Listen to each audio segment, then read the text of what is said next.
Chapter 1. Women and Education.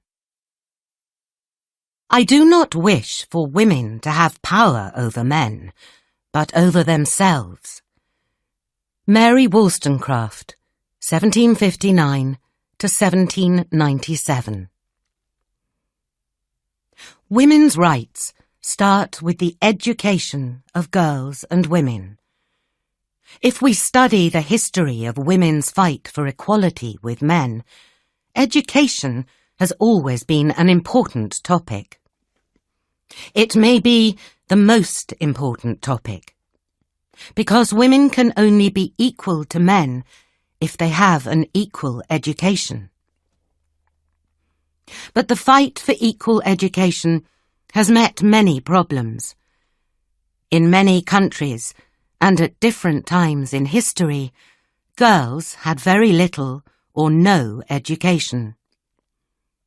In the past, a lot of people believed that women were not as intelligent as men. People thought that a woman's only job was being a wife and mother. Why educate them for that? People worried that education was not good for women. In some places, people still have these ideas. The education of girls is still a very important topic around the world. In the 18th and 19th centuries, people started to think, write, and talk about women's education more and more. There was progress in some countries. In 18th century Russia, for example, Catherine the Great believed in education for everyone. In 1786, she started free education for all girls.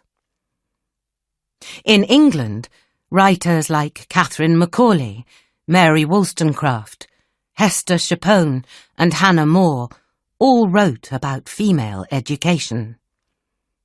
At that time, girls from richer families only learned music, drawing, and maybe a little French and Italian.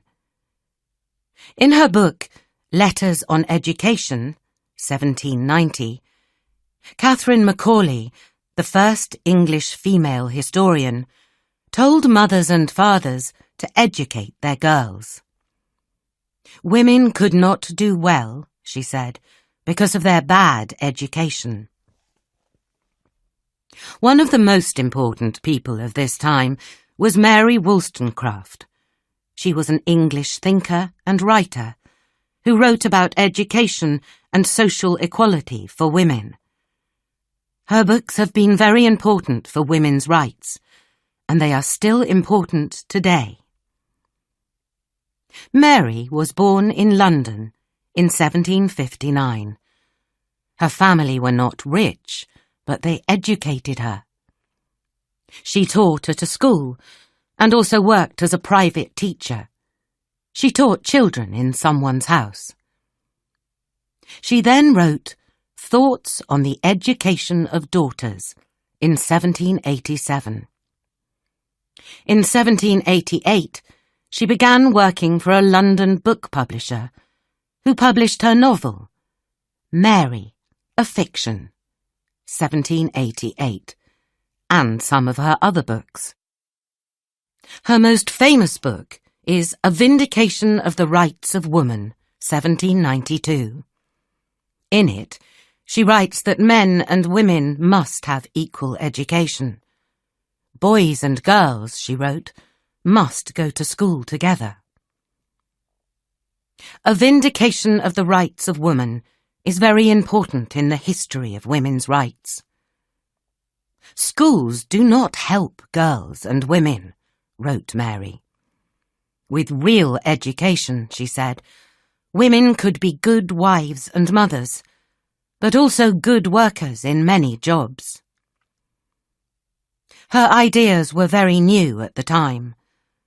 Other women wrote about better female education, but Mary's work was really important.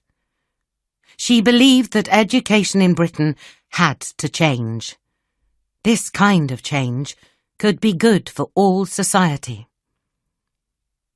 Mary was writing about women and the vote, 100 years before women started fighting for it.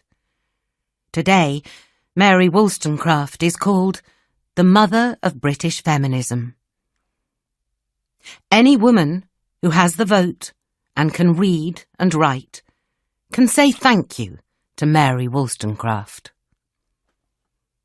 In 2011, a group of people wanted to get money for a statue of Mary in London, so they put a picture of her on the Houses of Parliament.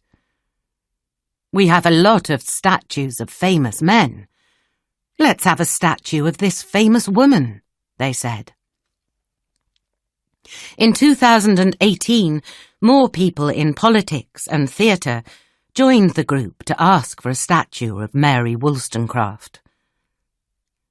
The fight that Mary Wollstonecraft started in the late 18th century is still not finished.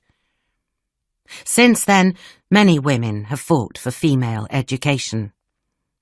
Women like Margaret Bancroft and Jane Addams in the United States of America, USA, and Maria Montessori in Italy. In many places in the world, girls and women are still fighting for an equal education.